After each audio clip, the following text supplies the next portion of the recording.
মনে কষ্ট নিয়েন না, মনে কষ্ট নিয়েন না, লজ্জা পাইয়েন না। এই তোমাদের যে ক্যামেরাগুলো তোমরা এখন ঘুরাবা না, কেমন? একদম যেভাবে সেভাবে স্টিল থাকুক। আমি কাউকে লজ্জা দিতে চাই না। যাদের হাতে মোবাইল আছে বন্ধ করে দাও, 2 মিনিটের জন্য আবার তোমরা চালু করি, আমি একটা পরীক্ষা নেব। যাদের হাতে মোবাইল আছে তোমরা বন্ধ করে দাও। যেগুলো চলতেছে এগুলো তো কাউকে দেখা যাচ্ছে না। আমি যে প্রশ্ন করবো স্টেজের আশেপাশে আপনারা কেউ হাত তুলিয়েন না, কেমন? কারণ এই ক্যামেরায় চলে আসবে তো।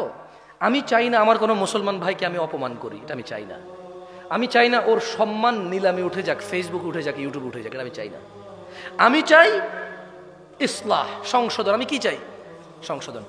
আমি একটা প্রশ্ন করব, আপনারা সত্যি জবাব দিবেন আমাকে, কথা দেন। লজ্জার কিছু নেই, কেউ কারো দিকে তাকাবেন না, কেমন? এখন আমি আপনাদের একটা প্রশ্ন করব, আপনারা জবাব দিন, এবং কেউ কারো দিকে তাকায়েন না। এটা দুষ্টামের কিছু না, এটা আফসোসের কিছু, এটা লজ্জাস্কর কিছু। এটা মানে মাথা নত হয়ে নাকে খত দেওয়ার চাইতে বেশি লজ্জাস্কর কিছু আমি জিজ্ঞেস করব। এটা আফসোস, আফসোসের কিছু, হাসি তামাশার কিছু হবে না। তবে আমি অনুরোধ করব, কেউ কারো দিকে তাকাবেন না, কেউ কারো দিকে ক্যামেরা করবেন না, সত্যি করে জবাব দিবেন। আমি শুধু ইসলাহের জন্য জিজ্ঞেস করতেছি, যারা যারা আজকে ঈশান নামাজ পড়েন নাই এখনো, রাতের বাজে 11:30, যারা যারা আজকে ঈশান নামাজ এখনো পড়েন নাই তারা তারা হাত তোলেন। কেউ কারো দিকে তাকায়েন না, কেউ কারো দিকে তাকায়েন না, সবাই নিচের দিকে, নিচের দিকে তাকান, নামান। ওয়াল্লাহি যা আমি দেখছি, আমি এই স্টেজ থেকে যা দেখছি, এরা যা দেখছে, তা যদি আপনারা সামনের যারা আছেন দেখতেন, লজ্জায় মাথা নত হয়ে যেত। এ হচ্ছে আমাদের ইসলাম, এ হচ্ছে আমাদের ইসলাম। বাবার লজ্জা করে না তার ছেলে বেনামাজি, শ্বশুরের লজ্জা করে না তার মেয়ের জামাই বেনামাজি, মেয়ের জামাই লজ্জা করে না শ্বশুর বেনামাজি, বড় ভাইয়ের লজ্জা করে না ছোট ভাই বেনামাজি, ছোট ভাইয়ের লজ্জা করে না বড় ভাইয়ের সামনে বেনামাজি। সমাজের চেয়ারম্যান মেম্বার নামাজ চলা অবস্থায় তার জনগণের সামনে সে বেনামাজি অবস্থায় বসে থাকে, অথচ সে জনপ্রতিনিধি। বিচারকের লজ্জা করে না ওই সম্মানজনক জায়গা থেকে সে বেনামাজি।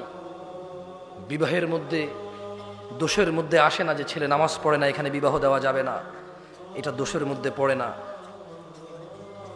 এদেশে ব্যবসা বাণিজ্যের পার্টনারশিপ করার জন্য, চাকরি বাকরি করার জন্য সলাতি ছেলেকে গুরুত্ব দেওয়া হয় না, কারণ এদেশের মানুষ বলে বোরখার ভিতরে শয়তান বেশি, নামাজেরই বেশি খারাপ।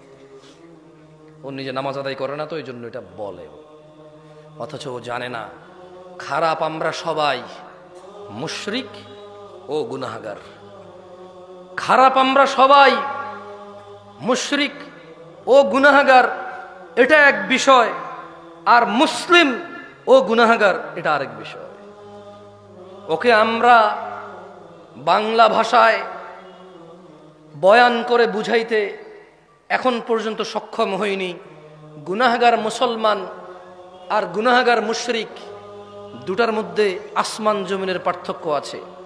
গুনাহগার মুসলমান আল্লাহ শাস্তি দিবে অথবা শাস্তি দিবে না, ক্ষমা করবে, কার ইচ্ছা? আল্লাহর ইচ্ছা। জান্নাতে যাবে, শাস্তি পেয়ে হলেও যাবে। আর বেঈমান গুনাহগার, কাফের গুনাহগার, মুশরিক গুনাহগার, ওর জান্নাতে যাওয়ার কোনো অবকাশ নেই। সলাত, নামাজ যে মধ্যখানের অন্তরায়, নামাজ যে মধ্যখানের অন্তরায়, এটা ওকে আমরা বুঝাইতে ব্যর্থ হয়েছি।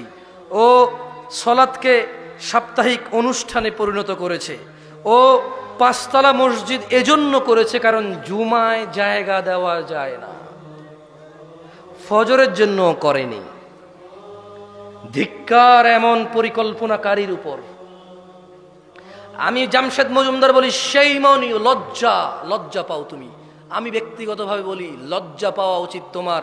5 তলা মসজিদ তুমি ফজর, জোহর, আসর, মাগরিব, ইশা 5 ওয়াক্ত নামাজের পরিকল্পনা করে করনি, শুধু জুমার নামাজকে পরিকল্পনা করে করেছো। তুমি সলাতুল জুমাকে সাপ্তাহিক অনুষ্ঠান রীতির আওয়াজে পরিণত করেছো। তুমি সলাতকে সপ্তাহের এক ওয়াক্তে গিয়ে ঠেকিয়েছ। সালাত মুসলমান ও কাফেরের মধ্যে পার্থক্য বুঝাইতে অক্ষম হয়েছে তুমি। মসজিদের সভাপতি, তুমি নিজেই তো সালাত আদায় করো না। সত্যি কথা বলেন, যারা নামাজ পড়েন নাই তারা তো পড়েন নাই, যারা নামাজ পড়েন তারা একটু হাত তোলেন তো, পড়েন সবসময়। আচ্ছা বলেন তো, টাইলস কি আপনার জন্য জরুরি নামাজ পড়ার জন্য? Fan, AC? যারা সালাত আদায় করে এত দরকার না, মানে হইলে ভালো, গরম লাগে ফ্যান চললে বাতাস লাগবে, নালে ঘামা যাবে একটু কি তো। কার্পেট হইলে ভালো, নালে ওই যে সিরামিক শক্ত অথবা ফ্লোর শক্ত, হাঁটু অথবা ওই যে পায়ের, এটাকে কি বলে ভাই, পায়ের যে জায়গাটার নাম কি বলে, সরি টাকনু। তো টাকনু, এই হাড্ডিটা নালে কালো হয়ে যাবে ফ্লোর, এই তো একটু ব্যথা লাগবে, দীর্ঘদিন নামাজ পড়লে আস্তে আস্তে কালো হয়ে যাবে এটা, ওই চাপ খেয়ে খেয়ে, এই তো আর কি। কার্পেট দিলে একটু আরাম লাগে। সালাত আদায়কারী কি কার্পেটের অপেক্ষা করে? ফ্যানের অপেক্ষা করে? শীত গরম বোঝেও? বোঝে না। কার জন্য এই সুন্দর, না কার জন্য এই সুন্দর সুন্দর মসজিদগুলো বানিয়ে রাখেন? শুধু জুমার সালাত আদায় করার জন্য। মুসলিমদের টাকা অপচয় করা ছাড়া কিচ্ছু না। বানান বানান, আল্লাহ তৌফিক দিকে একসময় ভরে যাবে ইনশাআল্লাহ, ভরে যাবে ইনশাআল্লাহ। কারণ দিন অনেকের কাছেই স্পষ্ট এখন, মাশাআল্লাহ। আমি এতটুকু বলতে পারি, আজকের দিনের মুরব্বীরা, আজকের দিনের যুবকদের অনেক ভুল দেখে। এগুলো হচ্ছে টেকনোলজি, মানে ওদেরকে দ্রুত করে দিছে, ওদেরকে কি করে দিছে, ফাস্ট করে দিছে।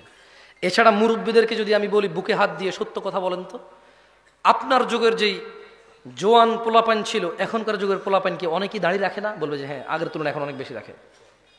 এখন অনেক ছেলে পেলে, অনেক পয়সাওয়ালার ছেলে পেলে, অনেক স্মার্ট ঘরের ছেলে পেলে, অনেক জেনারেল ছেলে পেলে 5 ওয়াক্ত নামাজ পড়ে দাঁড়িয়ে রাখে, মাশাআল্লাহ। এরকম আছে এখন। এখন অনেক মানুষ দিন শিখতে চায়। একটা সময় মাহফিলে এত মানুষ, এটা কল্পনা করা যেত? কল্পনা করা যেত? মুরব্বীরা যারা আছেন, করা যেত না। এখন মানুষ চায়।